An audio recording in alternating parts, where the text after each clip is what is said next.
Bonjour, c'est Céline, votre voisine vétérinaire.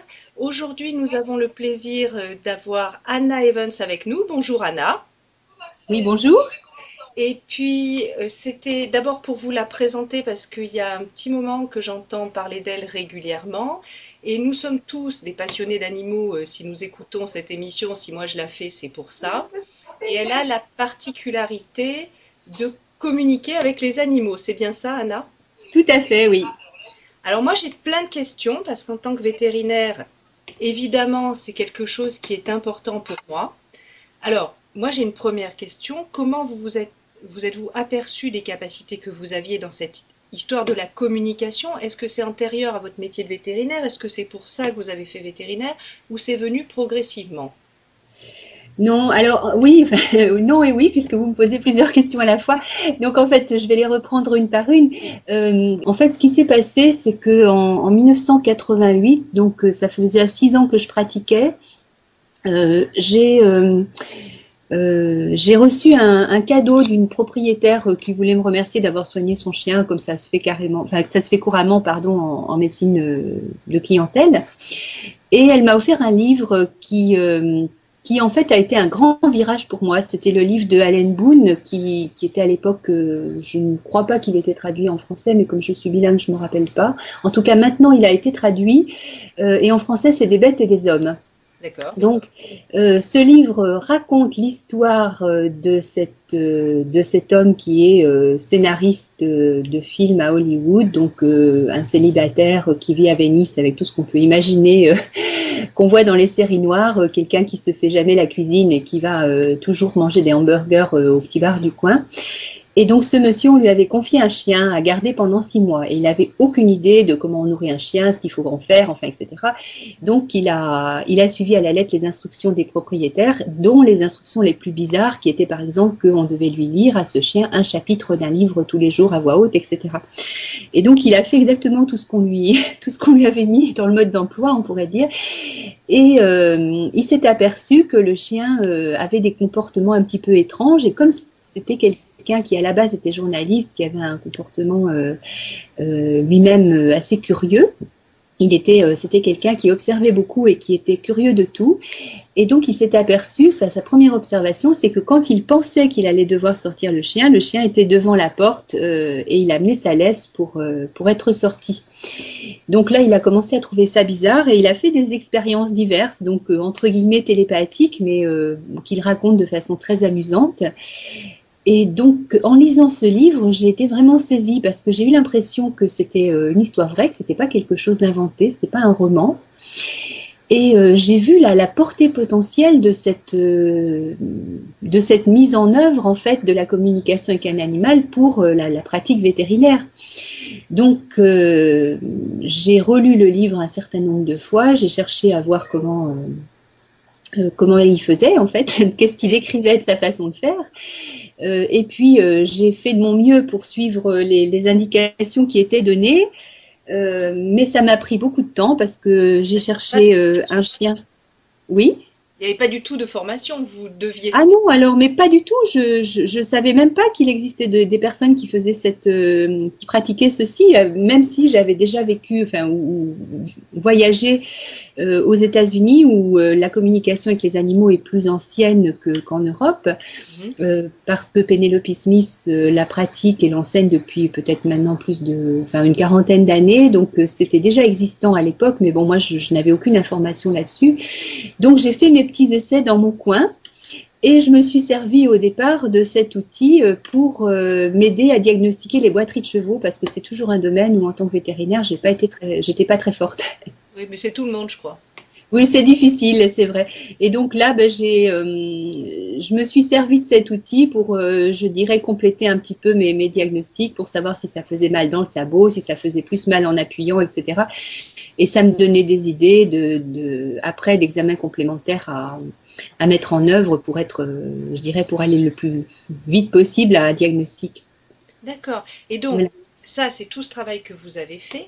Oui. Et maintenant, parce que je suppose que progressivement, on s'améliore, on apprend des choses, on progresse, on recherche aussi, comment l'utilisez-vous dans votre métier de vétérinaire?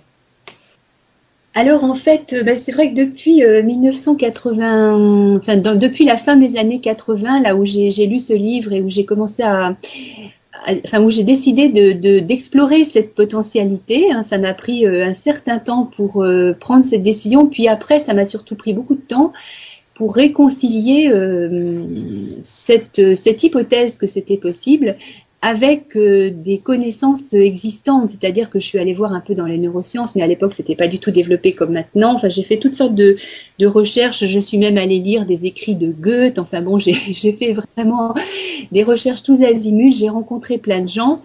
Et je me suis convaincue que c'était pas impossible, même si dans chaque discipline on disait bah oui, à la frange de nos connaissances il y a quelque chose qui pourrait, etc.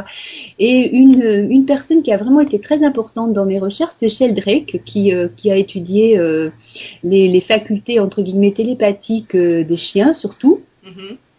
Avec des protocoles scientifiques auxquels je pouvais me fier, puisque même s'il est décrié, c'est un biologiste, hein, Sheldrake, c'est un biologiste anglais d'Oxford, son travail est très décrié par la communauté scientifique, mais en même temps, ces protocoles, à mon avis, sont quand même très, très sérieux.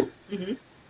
Donc ça m'a vraiment aidé à me rassurer sur le fait que j'étais pas seule à rechercher dans cette direction-là qui est quand même très très difficile à faire reconnaître. Et ma recherche a été vraiment une recherche privée, c'est-à-dire que j'ai continué à travailler en clientèle en France, en Angleterre, aux États-Unis. Je suis allée faire des études complémentaires aussi en Afrique du Sud, etc. Mais il y a maintenant 4 ou 5 ans, j'ai arrêté mon travail de clientèle parce que, entre-temps, j'ai décidé que cet outil pour lequel j'avais acquis, je dirais, une certaine confiance, vis-à-vis duquel je me sentais relativement à l'aise, il fallait le partager avec d'autres parce que si c'était vrai, oui. C'était tellement important que je ne pouvais pas le garder pour moi. Oui. Donc en fait, comme j'ai aussi une expérience de formatrice en dehors de mon métier de vétérinaire, j'ai décidé de l'enseigner en fait, c'est-à-dire que j'ai modélisé le processus que j'ai mis en œuvre pour moi-même et puis j'en ai fait une formation structurée avec une progression, etc. comme on fait comme tous les formateurs font. Pour faire gagner du temps aux gens qui eux aussi auraient envie de développer ça. Oui, et puis surtout parce que, bien sûr, pour faciliter le chemin de ceux qui voudraient le faire, mais aussi surtout parce que je trouvais que ça pouvait être très très utile au monde animal qui ainsi serait mieux compris, pour lesquels les soins pourraient, je dirais, aller plus dans le sens de leurs souhaits et être plus ajustés à leur vécu, etc. Donc mon objectif, bien sûr, c'était de faciliter la vie de mes semblables, mais c'était pas l'objectif prioritaire, je dois le dire. C'est vrai que mon objectif, c'était de me rendre utile à l'animal. Ce que je comprends très bien. Voilà, et donc c'est vrai qu'en tant que vétérinaire, c'est quand même ce qu'on fait, mais là, je me suis dit, il y a plein d'autres vétérinaires qui peuvent faire ce que je fais, alors que ça, il y en a peut-être pas tant d'autres qui ont fait les recherches, qui ont acquis, je dirais, une certaine confiance et qui peuvent le transmettre. Donc j'ai commencé à transmettre ces connaissances dans les années 91, 80, non, peut-être un peu après, peut-être 93, 94. Mm-hmm. Et là, il y a quelques années, je me suis arrêtée d'exercer parce que j'étais trop prise par les activités de formation, en fait. Bien sûr. Alors moi, j'ai une question.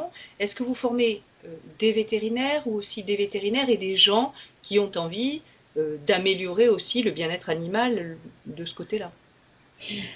Alors, je forme tous ceux qui veulent. C'est-à-dire que j'ai décidé que cette formation, elle devait être abordable à tous, enfin accessible à tous. Elle devait être abordable financièrement aussi. Qu'elle devait être, je dirais, proposée dans un format qui pourrait être accessible à des gens qui travaillent, à des parents, à des retraités, enfin, etc. Donc, c'est des formations de week-end, ce qui fait que moi, j'ai inversé mon rythme de travail. Je travaille surtout le week-end, mais enfin bon, de toute façon, il y a beaucoup de choses à faire pour préparer des formations, pour suivre ensuite les personnes, etc. Donc, en fait, je travaille tout le temps. Mais c'est-à-dire que maintenant, j'ai même plus de week-end, c'est comme ça que ça se passe. Mais bon, quand on est vétérinaire de clientèle, on a aussi parfois ce genre de rythme. Et puis bon, pour moi, c'était un choix personnel, c'est-à-dire que j'ai voulu que le maximum de gens qui sont prêts à faire une démarche de remise en question par rapport à la place de l'animal dans la société et à notre place dans la nature, puissent avoir accès à cet outil, parce que c'est vraiment un outil qui peut transformer cette réalité-là pour tout le monde. Et moi, je crois à l'hypothèse du 101e singe, donc c'est comme ça que j'ai fait mes choix. Bien sûr.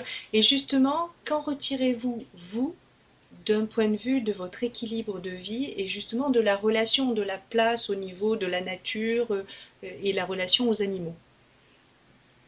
Alors, en tant que vétérinaire, je me sens très satisfaite de ce que je fais. C'est-à-dire que, bien sûr, cet outil, il n'est pas 100% finalisé, puisque là, on touche à ce qu'on appelle les soft skills, c'est-à-dire des choses qui sont toujours perfectibles.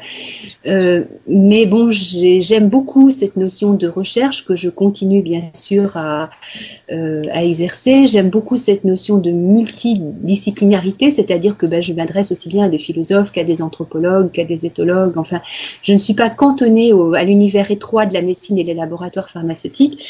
Donc pour moi, c'est quelque chose de très très satisfaisant. J'ai l'impression que ma vie va peut-être être plus utile que si j'étais restée vétérinaire de clientèle. Voilà, c'est ça, être plus utile. Et justement, moi je trouve actuellement qu'il y a justement une place dans la vie sociale et en particulier dans les villes qui est pas très agréable pour les animaux. Moi je crois que là il y a vraiment quelque chose à faire. C'est pour ça que je suis très intéressée par votre démarche. Alors, c'est sûr qu'il y a vraiment, à l'heure actuelle, là, au moment où nous parlons, un impact de notre espèce sur le biotope, sur la Terre, qui est colossal et qui va en s'accentuant. Oui, pas dans le bon sens, je trouve. Voilà, et là, on est obligé maintenant de se confronter, parce que c'est incontournable. Enfin, je veux dire, les collectivités locales doivent installer des crottoirs à chiens, pour parler de choses très pragmatiques, mais on doit aussi réfléchir aux espaces naturels qu'on va laisser à la vie sauvage, parce que c'est important qu'il y ait des zones de retraitement, des espaces pour le retraitement de l'eau avec des bactéries enfin voilà. Donc tout ça, ce sont des réflexions qui sont d'actualité, aussi bien au niveau individuel, par exemple, est-ce que je mets des insecticides dans mon jardin, ou bien au niveau collectif, donc les villes, les pays, etc.